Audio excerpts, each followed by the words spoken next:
kepentingan hanya untuk bangsa rakyat, tidak ada kepentingan lain yang tidak mau bekerja benar-benar untuk rakyat, ya saya akan singkirkan. Ada yang sekarang mau misah-misahkan saya sama Pak Jokowi. Lucu juga. Ada yang melawan saya. Ada. Saya mau menghemat uang itu untuk rakyat. Nah, itu tadi kita lihat cuplikan Presiden Prabowo Subianto. Buat kalian ngerasa beda nggak sih?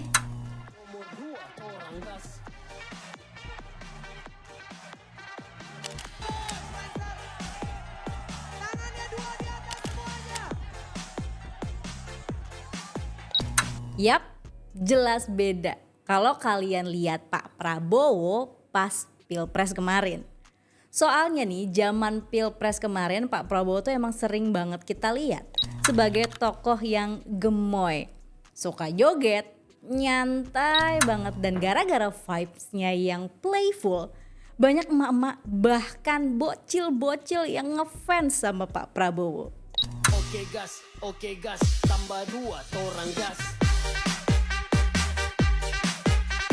Tapi sekarang kita lihat Pak Prabowo seakan jadi Pak Prabowo yang sebenarnya. Serem banget ya gue ngomongnya. Emang kayak gimana sih Pak Prabowo sebenarnya? Sosok Pak Prabowo saat ini itu kelihatan banget jadi lebih tegas. Wajar, karena beliau adalah orang nomor 1 di Indonesia. Tapi humble-nya tetap gak hilang. Bisa dibilang gesture Pak Prabowo ini sekarang tuh memang berbeda banget. Terlihat lebih firm, tapi jadi gentle leader. Nah, kita bahas nih soal gesture Pak Prabowo. Bareng gue Trias Ambari di segmen Apa Kata Gue. Kita ngobrolin apa aja yang menarik yang jarang dibahas tapi relate sama anak-anak muda.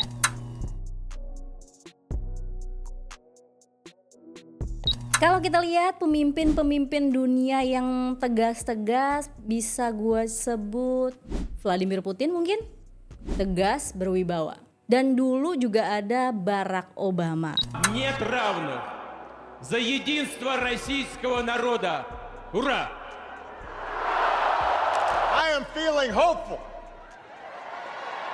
because this convention has always been pretty good to kids with funny names who believe. Nah, lo setuju nggak sama dua tokoh itu? Mereka biasanya kalau pidato tuh memang kelihatan berwibawa banget dan tegas. Nah, hal itu juga terlihat dan terbentuk banget di Pak Prabowo ini. Bahkan di panggung internasional, Pak Prabowo tuh tampil sebagai sosok yang dihormati loh sekarang. Tegas dalam menyampaikan sikap Indonesia tanpa kehilangan kesantunannya. Dan menurut gue ini tuh memang penting banget, apalagi di era global yang semakin kompleks. Indonesia consider China not only as a great power but as a great civilization. Therefore, I will work very hard to strengthen Indonesian-United States relationship. Mungkin kalau kita bisa sebut dalam istilah kepemimpinan ada yang namanya strong opinions loosely held. Artinya seorang pemimpin itu memang harus punya pendirian yang kuat tapi tetap terbuka terhadap sudut pandang lain, dan gue rasa Pak Prabowo menerapkan kebijakan dan diplomasi semacam itu. So tahu ya gue, ya ngebaca aja. Jadi ibarat kata bahasa gampangnya, tegas nggak galak, lugas nggak keras. Nah, kalau kita flashback lagi nih ke pemimpin-pemimpin masa lalu, mungkin kita bisa ngelihat sosok kayak Franklin D. Roosevelt, Presiden Amerika Serikat yang ke-32. Nah, beliau ini jabat 4 periode dan sosoknya dikenal sebagai orang yang tegas dan juga karismatik. Nah, FDR ini dipandang sebagai pemimpin yang berpengaruh di dunia.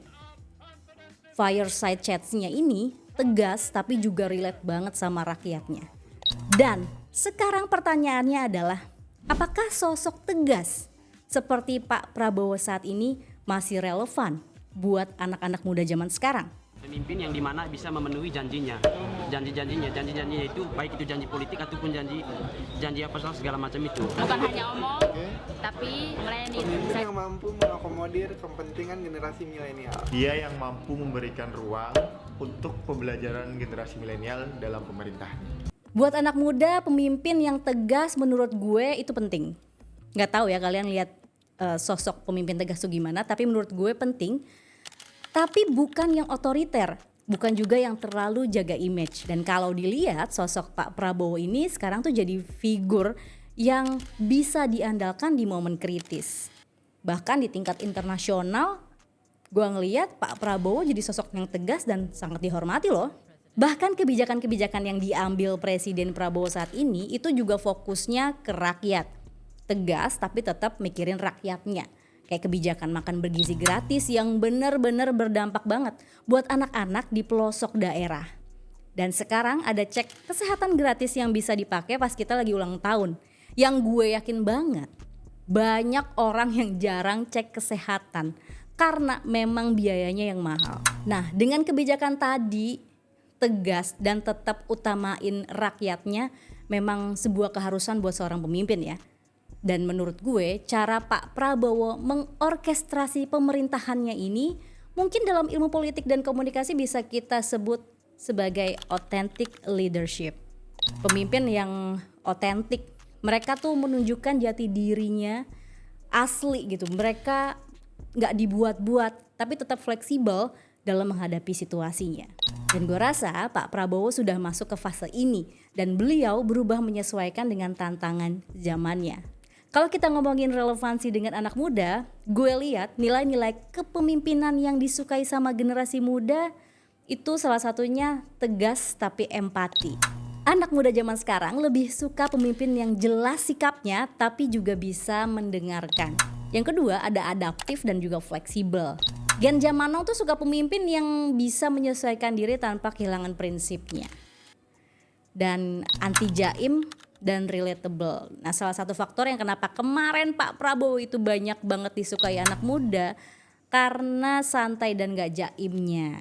Jadi kesimpulannya Pak Prabowo yang sekarang itu berubahnya jadi gak kaku atau lebih seram atau menakutkan loh. Tapi evolusi natural dari seorang pemimpin yang menyesuaikan diri dengan posisi dan tanggung jawabnya yang lumayan besar. Dan bagi anak muda, sosok pemimpin tegas dan humble itu menurut gue akan lebih dihargai. Tapi gimana menurut lo? Apakah sosok Pak Prabowo sekarang lebih cocok dengan kebutuhan zaman? Komen di bawah. Sekian dari gue, jangan lupa follow dan share video ini. Sampai ketemu lagi di topik selanjutnya. Bye!